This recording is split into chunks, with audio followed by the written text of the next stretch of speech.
Good day, everyone.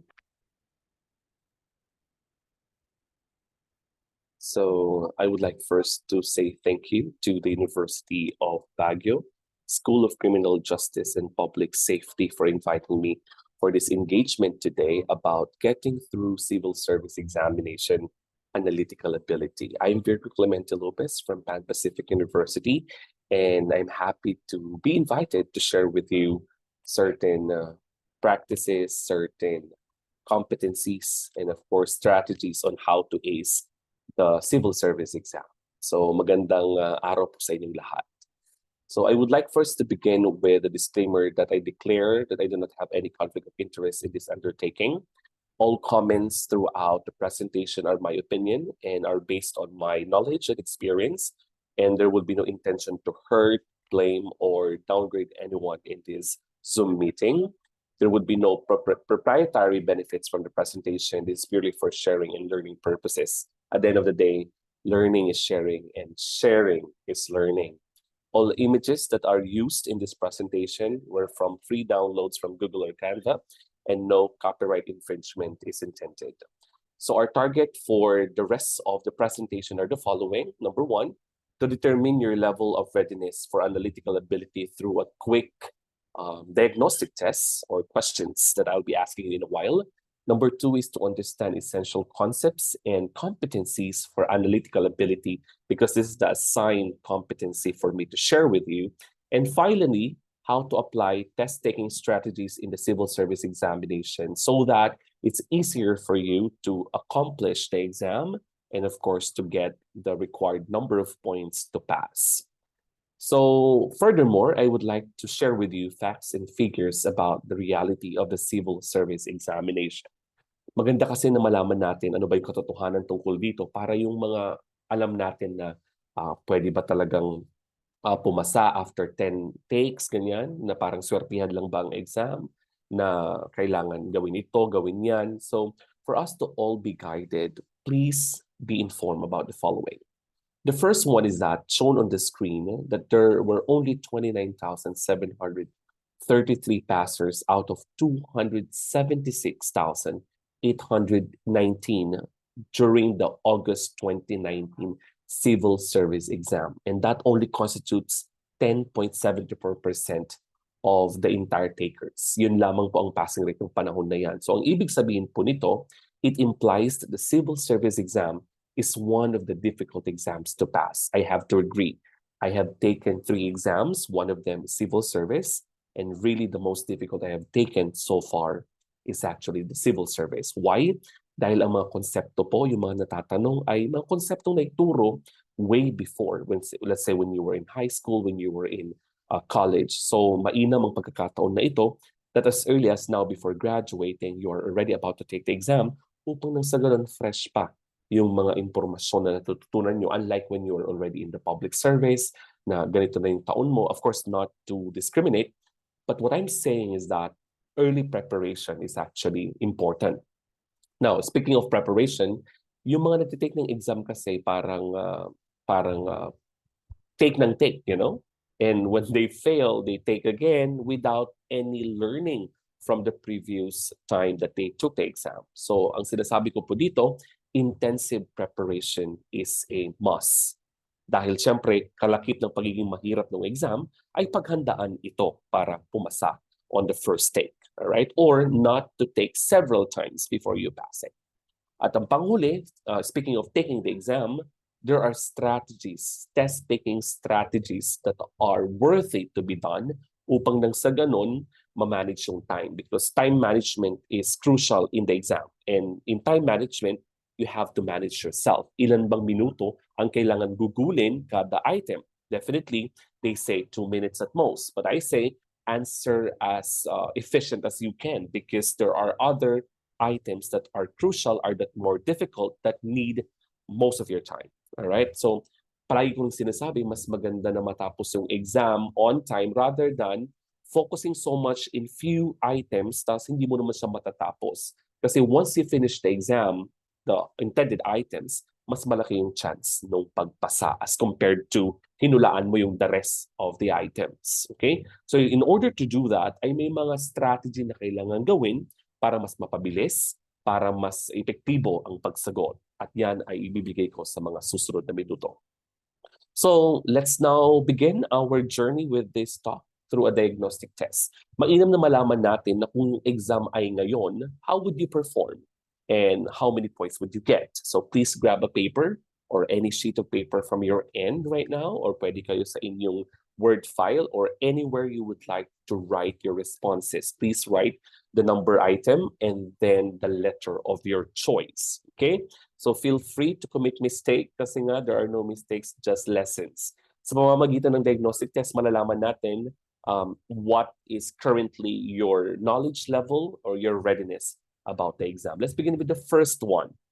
So, ang tanong dito, from the statement, all politicians are liars, alin sa mga sumusunod ang may infer natin? So if I may annotate, all right, there you go. Please answer right now. So is it A, some liars are politicians? B, some politicians are not liars? C, all liars are politicians? Or D, some liars are not politicians? So as you can see, while you are also answering from your end, these are the things to remember. All right? And the word inferred. So when we say infer, all right, that simply means it's like saying therefore, all right? So ang tamang sagot dyan ay letter C, all liars are politicians. Kasi makikita mo naman na sa tanong mismo na yung mga sumusunod or other options start with some, yet this says all. So in general, therefore ang tamang sagot dyan ay letter C. I hope you got it, okay? Let's have another item. So number 2 na tayo. Ano kaya ang sagot sa tanong na ito? From the statement, if you study hard, you will pass the civil service exam. What can still be inferred? As I said, when we talk about inference, if I may annotate that, inference has something to do with the conclusion. Then papasok yung tinatawag nating therefore, ano, all right? So just for you to be guided. Okay. Is it A, studying hard is a sufficient condition for passing the civil service exam? B, studying hard is necessary? C, passing the civil service exams implies one studying hard? Or letter D, if one does not study, he will not pass the civil service exam. Please write your answer. Is it A, B, C, or D? Ang nalalapit na katulad din nung naka-bold na statement ay actually letter, please check your response, that's letter C, all right? Meanwhile, for you not to be confused, meron tayo kasing word na imply, all right? Pag sinabi naman natin kasing imply, that's assumption and that's actually a suggestion. We're in, by the way, conclusion and assumption may be different. I'll tell you the difference later. Ay makikita yung relasyon ng dalawang salitang ito. And as I said, among the options, the best answer is letter C. So out of the 2 items, may nakukuha ka ba? Kung wala, normal. Kung meron, mahusay. Okay. Let's proceed with number 3. If it rains, the ground gets wet. Ano raw ang equivalent niyan? So when we talk about equivalency, papasok ang sa mga salitang akin, congruent, similar, ganyan, ditto. So these are synonymous terms with the word equivalent. Ano raw yung kapareho na statement nito? All right? In the board exam, or rather civil service exam, it is also crucial for you to know synonyms, lalo na sa verbal ability. So given that, ano ang isasagot? A, if the ground is not wet, then there was no rain. B, if it did not rain, then the ground is not wet. C, if the ground is wet, then it rained. Wala pong sasagot ng none dyan, okay? So we know that the answer is what? Please write your responses. Okay. Ang sagot ay letter C. Therefore, if the ground is wet, then umulan. Okay? Let's have the other items, 7 more items to go for the diagnostic test. Let's have number 4. If A is equal to B, then B is equal to C. Ano ang sagot? So yan lamang po ay makikita yung relasyon nung naunang set doon sa pangalawa at syempre yung pangatlo. So is it A? A is equal to C. B, B plus C. Okay, makikita nyo na po agad-agad ha. Ang isasagot po natin dyan ay hindi siya B at hindi rin C kasi wala naman pong operation or arithmetic operation na nabanggit. Wala pong plus, wala din pong minus. So you know that the answer is solely letter. Please write your response. Ang sagot po natin ay letter C. All right, that's correct. Sorry, it's not C. It's letter A. A is equal to C. Bakit? Wala pong nabanggit na addition. Wala din pong nabanggit na subtraction. So as simple as that, from the stem of the question, you would already know the answer. Ang mga nakakuha po dito, simply, mabilis mag-isip. Number 5, it's quite longer. What is wrong? Sorry with this the word. What is wrong with this argument? All men are banana eaters, but all monkeys are also banana eaters. Therefore, ang mga tao po ay unggoy din. I would like to clarify that when it comes to analytical questions, hindi po tayo tumitingin kung ito ba ay a fact or not. But in the context kung ano po yung nakalagay dyan, yun po yung ipoprocess natin o yun po yung ating i-interpret. Okay? So, is it A? It is following with circular reasoning. Pag sinabi po natin circular reasoning, paikot-ikot lamang. Alright? B, nothing is wrong. We cannot say that. Ang mga sasagot po ng letter B, hindi na po nag-isip.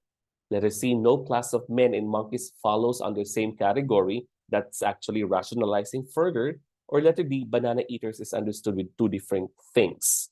Alright? So dito po, ang tamang sagot actually ay letter D. Kasi po may mga salita na talagang subjected to multiple interpretations. So like what is written here, pwedeng naging parang literal yung interpretasyon na kapag kumakain tayo ng saging, unggoy na tayo, but it doesn't necessarily mean that way. Alright? So ang samang sagot ay letter D. Ang makakasagot po ng tama nito ay talagang mahusay sa comprehension level. Okay? Next, number 6, a big billboard says no jaywalking. At ito naman talaga yung nakikita nyo bilang mga future criminologists or law enforcers, kayo po ang nasa frontline niyan. At malalaman natin, sadyang maraming pasaway. Hindi ba? So a man, or it says conspicuously near the street. So when we say conspicuously, mga kaibigan, it simply means na kitang-kita. It's posted in a obvious place where everyone can see. But despite that, a man who was far from the pedestrian lane suddenly crosses the street and was quickly apprehended. So his attention was called by the police. Pag sinabi po natin the police, that's actually plural. So it means there were several policemen, probably 2 or 3. Hindi po siya singular dyan. Now, given this, ano po ang totoo? Okay? Before anything else, balikan ko lamang po, no? Yung nabanggit ko kanina na salita na subjected to multiple interpretation, yun yung tinatawag po nating equivocal. Okay, bago ko lang po makalimutan for a while, equivocal. Equivocal. Pag sinabi nating equivocal, subject to several meanings or interpretations. Okay, so as I go along, I will be sharing several vocabulary terms for your list of terms na inyo rin pong malalaman para po mas maging mahusay tayo sa verbal ability. Anyway, conspicuously, nakapost sa kitang-kita, apprehended, na-call out your attention, more likely pinagsabihan, ni-remind about sa rules. Pero ang tinatanong po dito, ano ang ibig kayang sabihin or yung totoo sa mga option na pagpipilian? Is it A, let's see, the man is in a hurry, nagmamadali ba siya? B, the man did not use the pedestrian lane. C, the man was blind. Or D, the policeman waved at the man. Kung mapapansin niyo po, lahat ng sagot ay nasa item mismo. At siguraduhin natin na wala dapat tayong pagsagot doon sa mga hindi naman nabanggit. For example, the man is in a hurry. Nabanggit ba na nagmamadali siya? So this is only our assumption. Letter C, bulag ba yung man? Wala pong nabanggit. Alright? So mahalaga when it comes to suggestion or implication na lahat ng isasagot natin ay may kinalaman sa nabanggit or sa option or rather sa situation na nabanggit. So between letter B and D, ang tamang sagot dyan ay boy. So nag-cross lang siya ng street, therefore hindi niya ginamit yung pedestrian lane. So remember, ang strategy po dito, pag sumasagot tayo ng mga tanong, dapat meron itong reference sa sitwasyon. The options A, C, and D ay walang basihan sa sitwasyon sa tanong. Okay, number 7, all physics teacher are highly intelligent. So that's given. Okay, wag po tayo dun sa pag-interpret na, ay hindi naman, may kilala akong physics teacher, hindi naman siya magaling.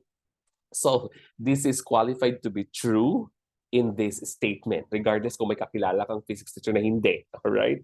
Anyway, physics teachers are really critical and they must really be intelligent, right? Now, people who are not good in physics. So yun naman po yung kalakip niya na premise. Ngayon, Julie is not intelligent. Therefore, babalikan natin yung first statement, ano kaya ang sagot? Is it A, B, C, or D? O ngayon pa lang wala pong nabanggit na English. Therefore, test-taking strategy tells us that we must be able to remove the options na talagang mali na. So as early as now, if you trim down rather your options into two, mas madali pong pumili. Kasi pag apat pa lang po yung option, you have only 25% of getting the right answer. Whereas, if you would remove two options, then you increase your chance to 50% of getting the right answer. Now, as I said, wala naman pong English na banggit maliban sa physics. Therefore, mali po ang letter D. Mali din po ang letter A, though that could be possibly true, pero hindi po yung pagiging teacher ang pinag-uusapan natin. Instead, it's the course or the subject that we know. Now, between B and C, pakiasagot po, is it B, Julie does not like physics, or C, Julie is not good in physics? Ang pinag-uusapan po dito ay hindi yung gusto, bagkus yung capacity, all right? Or how good you are in physics. So, ang tamang sagot po dyan ay letter C. Julie is not good in physics. All right? I hope nakuha mo. Kung hindi man, at least you learn. Okay, let's proceed to the last three items for the diagnostic test. Number 8, what is true about inductive reasoning? All right? So para madali niyo pong matandaan, pag sinabi po natin inductive reasoning, hindi ba? May tinatawag tayong word na sing. Ayan, sing. I hope you're seeing the annotation. Pag sinabi po natin sing, that is specific. Pag specific statements to general statement, meaning mula sa particular statement, magiging general or summarized version. Yung nasa gitna po na in ay inductive. So ibig sabihin, yung kabaliktaran po niyan na deductive reasoning, that is from general to specific. You deduce, or rather you deduct. From general, magiging specific. So ito po yung mga pamamaraan para hindi tayo malito, lalo na kung dalawang bagay yung ating iniisip. So again, from inductive, remember the word sing. Specific to general, yung kabaliktaran nun, deductive general to specific. All right. Therefore, anong sagot? Is it A, B, C, or D? Let's take a look at letter A. Drawing a general statement from general statement. Meron po bang general to general? Di ba wala? Yun lang yung magkabaliktad, general to specific, specific to general. So mali po ang letter A, walang general to general. Now let's remove further. Nakalagay, deriving a particular instance from a particular statement. Particular to particular, of course, wala din ganyan. So is it B or D? Letter B, deriving a particular stance from a general statement, or D, drawing a statement from a particular instance. Ano po ang sagot? Ang sagot natin ay, tama ba? Letter D. Tama. Drawing a statement from particular instances, meaning mula sa specific sa general. I hope you got it right. Remember the difference between inductive and deductive. Para hindi po malito, simply remember, sing specific to general is inductive. All right. Number 9 now, may announcement po tayo, explicit, meaning detalyado. Only girls below 15 years old and can sing high notes will be accepted to participate in the upcoming musical contest. Ngayon, Nicole was 14 at madali siyang natanggap. Therefore, ano pong ibig sabihin nito? Please pay attention to the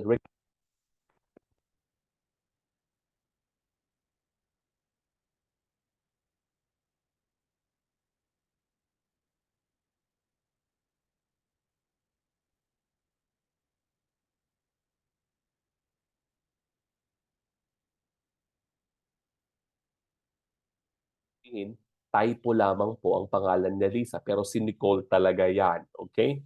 Now, is it A?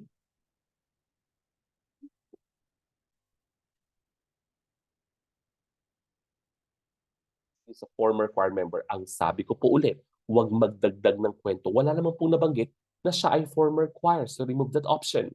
What else? Apart from the age, hindi lang po yun ang requirement. Kundi either A or C. Ano po ang sagot natin? Ang sagot dyan ay letter A. She can sing high note. Mali po yung letter C because of the word sing well. General po siya. Hindi siya specific na requirement. Kasi when you say you can sing well, pwedeng kulot-kulot, ganyan. Pero kung babalikan natin po yung requirement kanina, nakalagay, alright, na dapat at least below 15 can sing high note. To specify po yun, hindi lang well, kundi dapat yung matataas na nota ang kanyang na kakanta. Alright, so let's proceed with number 10 this time. The last chance you would get a score for your diagnostic test. All lawyers are good in English and are interested in politics. Romel is good in English and is interested in politics. Ano ngayon daw ang totoo tungkol kay Romel? Ulitin natin ha. Lahat ng mga lawyer magaling sa English at interesado sila sa politics. Ngayon, si Romel magaling sa English at interesado sa politics. Therefore, ano si Romel? Okay, so pwede po natin tanggalin yung letter D kasi ulitin ko no, walang nabanggit na science. So let's remove that. Now, letter B, Romel will enter politics. That could possibly true, pero masyadong malayo dun sa statement o sitwasyon na nabigay. A, Romel is like a lawyer, good in English, and interested in politics. So therefore, yung B and C po, kung makikita ninyo, gusto kong sabihin na Sir Les now, there are no best answers na pareho. Bakit po pareho yung B and C? Because we talk about the likelihood, all right, of Romel being a politician and being a good lawyer. So hindi pa siya nangyayari. Ito yung hinaharap. So between A and then B and C, ang tamang sagot po dyan, malalaman nyo na it's letter A, in consonance or in congruence to the situations given. So dyan po magtatapos ang ating diagnostic test. Ano man po ang nakuha mo, for example, you did not get anything, patunay na kailangan mo makinig sa lecture na ito. Or kung ikaw naman ay nakapasa, patunay na kailangan mong i-strengthen yung iyong competency when it comes to analytical ability. So let's go further. Huwag na po tayong magsayang ng oras. Let's begin the discussion with the test-based lecture discussion. So I would share competencies in analytical ability through lecture, or through rather a question and answer portion where I would flash the question, you would respond, we rationalize the right answer. Okay? So let's begin with the first question now. Sa mga non-pro po, non-professional, meaning ang inyong magiging tanong po sa analytical ay abstract reasoning. Unlike yung mga professional, you would have analytical or yung logical test. So ang halimbawa po ng abstract reasoning ay yung question 13 dito na ano raw po yung susunod sa series. Okay? So ang series po ay nakikita nyo sa inyong screen at habang kayo po ay tumitingin kung anong tamang sagot dyan, ang abstract reasoning ay sumusukat sa kakayahan ng isang tao na mag-solve ng mga complex na mga sitwasyon. So, for example, bakit sa civil service exam may abstract reasoning? Kasi gustong sukatin ng civil service kung yung mga papasa ba at magiging public servant ay kayang i-resolve yung mga komplikadong mga sitwasyon. Kasi kung hindi mo kaya, might as well, you will not contribute or you will not add value to the office of the government, you know? Kaya sinusukat po ng abstract reasoning our ability to solve complex problems or situations. So, given that, ano po ang sagot sa item na ito? Ang sabi po natin, dapat we follow the series. Kung ito po ay clockwise, counterclockwise, ano po yung trend, ano po yung pagbabago na nangyayari.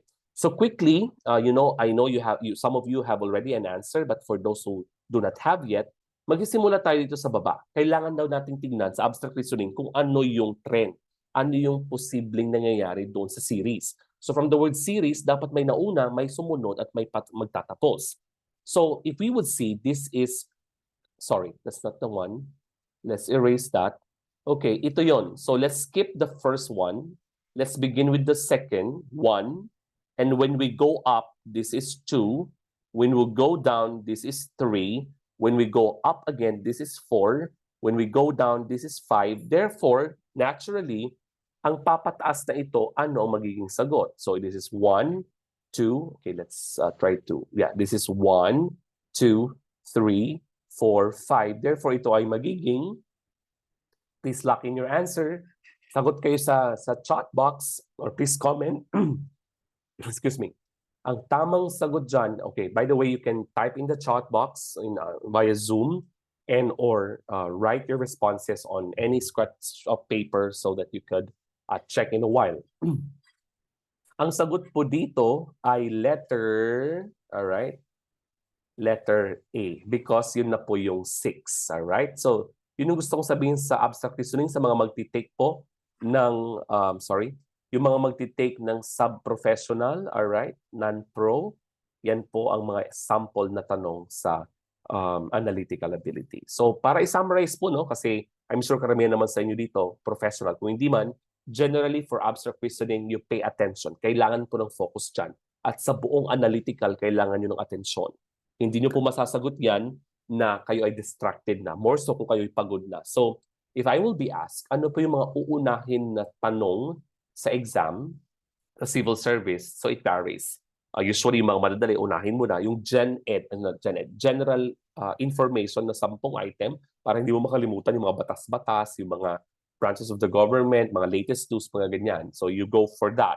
And after which, you go for the easy items and then you go for analytical because you relatively need ample time and concentration and focus. So una, check the shapes, lines, and structures. Papalaki ba, papaliit, papabilog, ano yung pagbabago sa trend or dun sa series, at ano yung direksyon. Clockwise ba, counterclockwise, pataas, pababa, o paikot-ikot. You know? So these are the things I would like to tell you about abstract reasoning.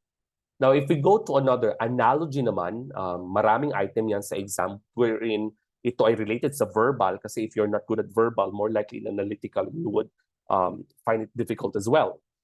So ang strategy dito, kung ano yung koneksyon ng unang dalawang salita, ganun din dapat yung sagot. So when we say fur and rabbit, we should know the relationship of these two words. So yung fur, of course, syempre yung makikita sa balat ng animal. So rabbit has a fur. Therefore, ano kaya yung sagot na pwedeng pareho din dito sa pair of word na ito? So kung ang sagot mo agad-agad ay A kasi feeling mo, animal yung rabbit, bear is an animal, mali ka po ha? Kasi mali po yun kasi look, while this is an animal, take a look at the partner, this is a cave. Therefore, kung babalikan natin yung two words, itong fur is part of the body of a rabbit, part of a whole, part of the second word. So mali ang A. Now, you can consider letter B. You can scribble your answers now or your response. Now, letter D, which is roof of a house, ang best na sagot dyan dahil ito rin ay bahagi nung animal na ito. It's actually, you would know, please type in the chat box and you may say your answer loud, or not necessarily unmuting. That's letter C. All right? So again, ang sagot po dyan ay letter C. So kailangan po ng matinding pag-intindi at pagtingin sa unang salita or pair of words. Now, in word analogy, yan po ang strategiya niyan. So let's proceed with the second item. Ang BIR po, taxes. Ang DOH, ano naman, madali lang po ito. Magbilang ako ng 3, dapat alam mo na. 1, 2, 3, sagot. You know that the answer is letter B because it's something to do with health, Department of Health. Now, saan po kayong public roads? So, syempre, pag sa construction yan, DPWH or Department of Transportation this time. Is it? Oh yeah, DPWH. And traffic, of course, yan po ay nakikita syempre sa ating pwedeng ito kung ito sa Manila, then MMDA, the one that is really checking that, or Highway Patrol, or it's also related with the Department of Transportation. At syempre in churches, nandun po nakapaloob yung separation clearly of the state and the church. Now, I would like to ask further, kung hindi man po ito yung lalabas at kung may kaparehong tanong, for example, we say here, if education is for DepEd, all right? At ngayon po ay mga travel order ang ating popular na kinakaharap, no? And sa exam usually sa civil service kung ano yung latest, yun din yung trend, yun din yung lumalabas na mga tanong, or rather may kinalaman doon sa latest news or information ang tinatanong. Ano naman po ngayon, kaya let's change that. So, agency. May mga agency attached sa department. Kunwari, let's talk about the what's this training National Teachers Training Center. Okay, hold on. Or ang tanong ko na lang po, saan po papasok ang Bureau of Immigration? Okay, kunwari ganyan. So ang first pair po natin ay Bureau of Curriculum and Instruction, kumbaga. Okay, so ang Bureau of Curriculum Instruction sa ating bureaucracia ay saan makikita na kagawaran. That's DepEd. Okay? Therefore, saan naman po kaya ang Bureau of Immigration? Come on, can you type in the chat box? I would believe na alam niyo po ito since nasa public safety po kayo at nasa criminology. So we have a good background on this. Kung ang sagot mo po ay Department of Foreign Affairs, you're one of the many who really commit a mistake here. Ang Bureau of Immigration or BI ay hindi po sa DFA. Kasi hindi ibig sabihin na palabas ng bansa, ito na po ay Foreign Affairs. Actually, this is under the Department of Justice. To ensure na siyempre may mga travel order, mga ganyan, yung mga hindi pwedeng lumabas, makita na sumusunod sa batas and so on is under the Department of Justice. If you got it right, very good. If not, at least you learned today. Okay? Now, going further, let's have other option under this. When you blend is when you mix. So, ibig sabihin, blend and mix are synonymous. Therefore, ano kaya ang synonymous din sa option? Kung ang sagot mo po ay blink and blind, these are two different things. So, may kinalaman sa mata, hindi po sila directly synonymous. Ganun din po sa bloom and flower. While the flower blooms, kung babalikan mo po yung two option, blend and mix are the same as action words. Bloom is a noun, verb. Flower is a noun. So, hindi po sila consistent. Therefore, between A and B, ano pong tamang sagot dyan? Blare and whisper, bleach and whiten. You must know that letter A, blare, is actually shouting, loud voice. So, kabaliktaran po, antonym po yan ng whisper. Therefore, ang tamang sagot ay letter B. Okay? Para hindi niyo po makalimutan, when you blare, blare is to shout. Therefore, this is the antonym of whisper. Okay? So there, I hope you're listening so far and you're learning something from this engagement. Now, let's proceed with the next item. Let's talk about, okay, here, oil floats. Therefore, ano pa po kaya yung pareho dyan? When oil floats, what is the counterpart? Kung ang sagot mo po ay water boils, as you can see, you need effort to do that. You have to boil the water. You have to subject the water to extreme heat. Pero kung babalikan mo po yung una, yung oil floats, the oil naturally float without any outside force, all right? Now, when you say stone hardens, that would take some time for the stone to become hard. So again, it's subject to outside force. Now, is it B or C? So kung masagot mo ay B, alcohol naturally evaporates, actually that's the right answer. Kasi yung letter C, gasoline smells, when you say smell, may negative connotation dyan. And take note, it varies. What would be smells for you, what smells for you, is not that for the others. So subject to subjective, what says, when your opinion, for example, or your preference. So ang tamang sagot dyan ay boy. So generally, ang gusto kong sabihin sa word analogy, kung ano yung relasyon ng unang pair of word, dapat exactly ganun din yung best na option. So keep an eye. Let's now see the nuance. I'm now proceeding with the next competency in analytical. It has something to do with inference, conclusion, and assumption, which is suggestion or implication. So basically, ang ating dapat tandaan, ang argument po may premise at may conclusion na kasama. Pag sinabi po nating premise, ito yung dahilan. Bakit? Yung because part. So when you see the because part, that's the premise. Pag nakita niyo yung therefore part, that's the conclusion. Therefore, ano yung assumption? Yun po yung suggestion na hindi nabanggit sa statement pero posibleng totoo given the premise and the conclusion. As early as now, marami po nagkakamali dito, primarily because hindi alam ang kaibahan ng assumption at conclusion. Let's go to that in a while, but I'll just give an example. Superheroes have supernatural powers. So that's the major premise. Therefore, Virgo is a superhero. That's the minor premise. Ano nga ngayon ang conclusion. Therefore, Verdugo has a supernatural powers from the major premise and the minor premise. Meron silang connection. Okay? So that's the conclusion. Now, let's have another one. Nabanggit dito na scientists are nerds. Si Evan Jeremy ay scientist. Therefore, ano ang magiging conclusion natin? Evan Jeremy is, can you guess? Is a nerd. As simple as that. Okay? Now, next one. Ngayon naman, baliktarin natin. Nabigay ang premise at may conclusion. Ang hanapin natin ay yung assumption. So, Chris is a spy. Therefore, Chris has an exceptional talent. Ano ngayon ang assumption? Masasabi natin that spies have exceptional talent. This is the assumption. Ito po yung gusto kong sabihin na kahit hindi siya nabanggit, based on the two given things, the premise and the conclusion, you can come up with the assumption. All right, let's have another example. Survey is a private investigator. That's the premise. Therefore, Survey solves complex mysteries. That's the conclusion. Ano ngayon ang magiging assumption natin? Please type in the chat box or you may write or scribble in from your end.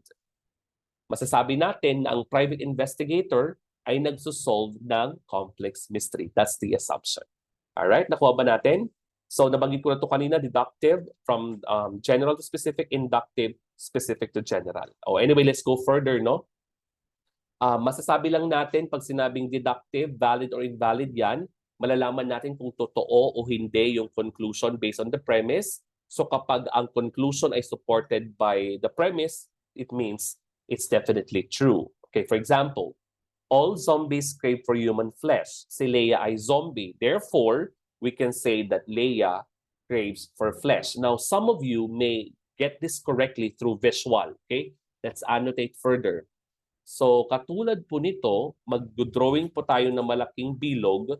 So, ito po ay lahat zombie. Ibig sabihin, they crave for flesh. So pag sinabi nating all, okay, nandyan po sila sa lahat sa bilog.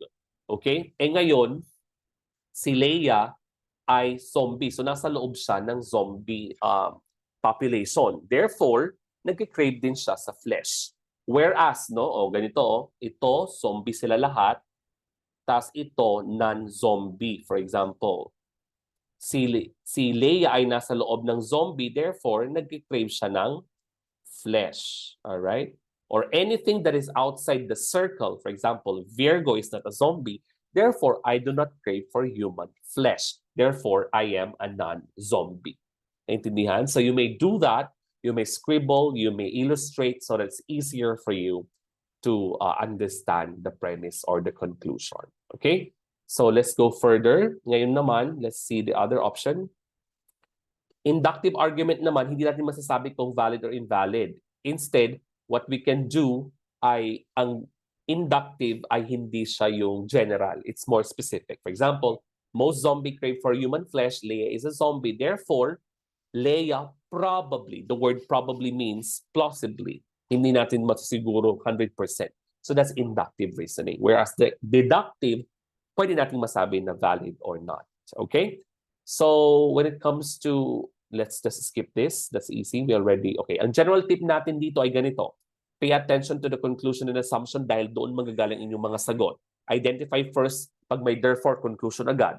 Kapag hindi na-discuss o nalagay sa statement pero posibleng totoo, assumption yon. Okay? Familiarize the format. Kapag ito ay may all, automatic, you can identify if it's valid or not. Kapag ito ay particular kasi inductive, we cannot qualify clearly if it is valid or not. Now, logic plays a great role in analytical ability. I hope you're still with me. May I see any reaction from your end? It could be hard, it could be light, it could be party poppers, please. Thank you. Now, logic has something to do with arguments, how we process things. So you must know by now that may mga illustration na binibigay katulad ng ganito, mayroong table where wives by city. Sino raw sa kanila ang wife ni Uday? So if you can track that, si Uday ay naririto, tama? So, this is Uday, ito yung wife niya, ito ang kanyang asawa, si Savita, as early as that. So, visualization matters in the exam. And kapag may binibigay ng katulad nito, you must be able to exploit or refer to them. Kasi hindi naman sila ibibigay kung walang kinalaman sa sagot. Okay, let's skip that. Now, the tips and tricks generally, huwag na nating basahin yan. Ito lang yon. Number one, you constantly practice. So if there are practice questions, you grab them, you answer, then you check your responses, then rational. Bakit saan ako mali? Bakit ito mali? Then understand. In doing so, you are preparing yourself to be better in answering or attacking questions. Letter B, what you need to do is to solve puzzles, because in solving puzzles, it enhances your critical thinking skills. And finally, learn the basics. Katulad ng mga binanggit ko kanina, aning strategy, kapag ito ay word analogy, kailangan tignan yung relasyon ng unang dalawang salita and so on and so forth. Okay, more of the logic tests. Let's just have one example of this because we're running out of time, and we go for the last part of this discussion. Pag sinabi nating Tanya is older than Eric, utang na loob, no? When you're reading statements, you must be able to scribble or write doon sa papel kasi pwede namang magsulat. You cannot pass any exam without you scribbling, encircling the important or the keywords in the question kasi yan ay magbibigay sa inyo ng clue. All right. So, let's see this. Let me just see. Let me stop the screen share. I hope everyone is okay. Na? Thumbs up po kung okay pa po tayo. All right, there you go. So, makikita po natin dyan na Tanya is older, it says. So kung isusulat po natin yan, we can just say that, hold on, let me annotate. Okay. Tanya, mauuna po si Tanya dyan, okay? Older than Eric. So dito si Eric sa baba niya, okay? Now, whereas Cliff is older than Tanya, ilalagay ko si Cliff sa taas. So, meaning, the higher I place the name, kung sinulat ko siyang una, siya yung mas matanda. Yung pinakabababa, siya yung bata. So if Eric is older than Cliff, rather, if the first two statements are true, ano yung third statement? Si Eric daw ay mas matanda kay Cliff. Dito sa ating illustration, tama ba yon? So you would automatically know na mali yon. So ang tamang sagot dito mga kaibigan is true, false, uncertain, or not. Ito ay patunay na kapag nag-annotate ka, nagsulat ka katulad ng sinulat ko dyan sa screen, maladaling magtingin. Ang tamang sagot dyan ay syempre false. Bakit? Mas matanda si Cliff, susundan ni Tanya, pinakabata si Eric. Okay? Let's have a last example for this part. Blueberries, let me just fix this. Blueberries cost more than strawberries. So isusulat mo na agad-agad dyan. Saan ko isusulat si blueberries? Siyempre, mauuna siya. Mas mataas, mas mahal kaysa sa strawberries. Now, blueberries cost less than raspberries. Dito si raspberries sa panghuli. Raspberries cost more than strawberries. Tama ba yon? If the first two statements agad-agad, alam mo ulit na ito ay maling statement. Therefore, ang sagot natin dyan ay false. I'm sorry. Oh, di ba nalito tayo? Ayusin natin. Blueberries cost more than strawberries. Blueberries cost less than raspberries. Okay, sorry. Mali yung ating sinulat. Let's just change that further. So katulad nito, kung nagkamali tayo sa sagot, alamin natin bakit nga ba? Anong hindi natin naintindihan? Okay, balikan natin. It says here that we do blueberries kasi mas mahal daw ang blueberry. Tagalog natin, mas mahal ang blueberries kaysa sa strawberries. Ngunit yung blueberries ay mas mura kaysa sa raspberries. Ibig sabihin, dito natin sa gitna ilagay yung raspberries. Dito sa taas yung raspberries kasi mas mahal daw ang raspberry kaysa sa blueberries. Now, raspberries cost more than strawberries and blueberries. Ang tamang sagot, yes, kasi si raspberries ay nasa taas na. So that's actually true. Ito ang pagkakasulat niyan. So yeah, you need attention, you need focus for you not to commit any mistake. Okay? Now let's proceed further, mga kapamilya. Because of the limited time that we have, let's skip the others. Let's erase this first. Okay. Okay, I hope you're still with me. So marami pa pong sample dyan. We can just skip those. Now, let's go to the last part, no? Critical reasoning, assumption, and conclusion. Patsadahan ko lamang po siya. Ang difference po niya, ang assumption implied na bibigay, ay rather hindi siya nabibigay, it's a suggestion. Ang conclusion ay nakikita mismo sa statement, ito ay stated. Okay, check this out. Pag sinabi natin all detectives are scientific persons, all inventors are creative persons, Francis is a scientific person, Christian is not a creative person. Ano pong sagot dyan? Dalawa po ang posibleng sagot. It's either number 2 or number 3. Pero kapag ang huling nabanggit po ay Christian is not a creative person, magpo-focus po tayo kay Christian. So ang tamang sagot po dyan is letter C. Alright? Please take a screenshot and check this further from your end later. That's another example. Let's have another. Sa assumption naman tayo. Narcotics are dangerous since their effects include extensive brain damage. Ngayon, ano po ang tamang sagot dyan? Pag sinabing assumption, hindi nga po nababanggit. Ito ay implied. Okay, suggestion. So, among all of these, ang hindi po nabanggit dyan, pero kailangan natin gawin dahil nakakamatay, nagdudulot ng brain damage ang narcotics, ay letter or number 5. It means we have then to ban narcotics, and that's the good assumption. Okay? So, let's skip this part since we have limited time, as I said. And I'll give you now a homework. Okay, yes, may pa-homework tayo, no? Since you have to do something. Ang last po na ipapasagot ko po sana ay yung tinatawag nating logical analysis. Okay? So I have 9 minutes on the clock to become 1 hour, as much as I would like to extend, no? Logical analysis, they are mind-boggling, so you need to focus on them. So number 1, focus, read carefully, make diagrams, scribble as you comprehend, and be reasonable. So I'll just give you one example. Kunwari ito, V is taller than X but shorter than Y, and Z. W is shorter than Y, ang daming sinasabi. Ang gusto ko lang po sabihin dyan, as you read the statement, you have to annotate. Ang tinatanong kasi, what's the correct order of their arrangement from left to right? So, ibig sabihin, yung left, alright, according to height with the shortest sa left, yung nasa right ay pinakamatangkad. So, sasabihin natin, if we annotate here, ladies and gentlemen, we know that this is shortest sa right. Sorry, this is your left, okay? And then tallest sa right. This is right. This is pinakamatangkad. So, ang sinasabi natin, V is taller than X, pero mas maliit daw si V kay Y. So, I will write Y first here. V is taller than X, but, di ba, nalito din tayo. So, I would like you to annotate from your end. V is taller than X, but shorter than Y. And, okay, so ito po si X. Alright, okay, let's see. Pwede na tayong mag-annotate from my end. So, ang magiging sagot po niyan ay ganito. Ang diagram po natin, shortest left, tallest right. So, read with me. Si V is taller than X. So, ganyan po ang magiging eksena niya.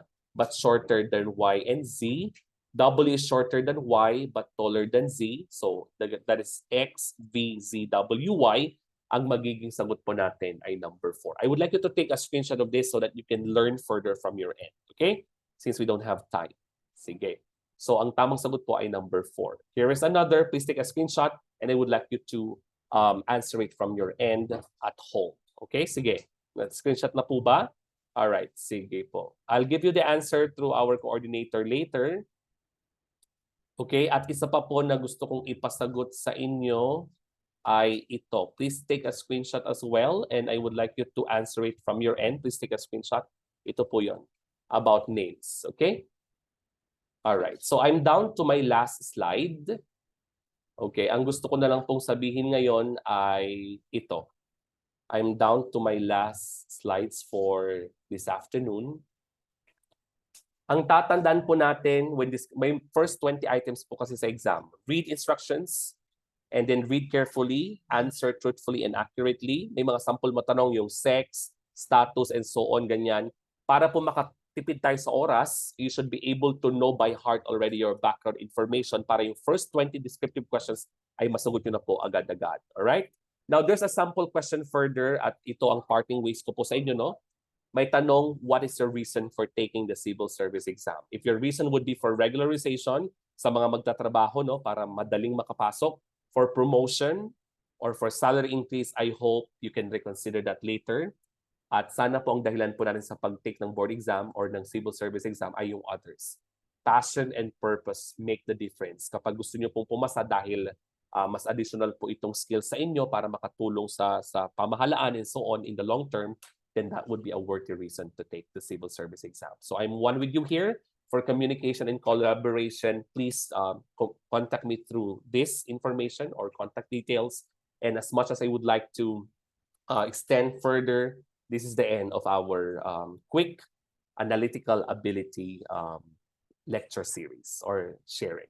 Okay? On that note, maraming salamat po muli sa University of Baguio for inviting me for this engagement. And to our students here who are listening, ang tanging payo ko lang po sa inyo ay maghanda at magkaroon ng mas malalim na dahilan para pumasa para sa civil service exam. God bless you all, everyone.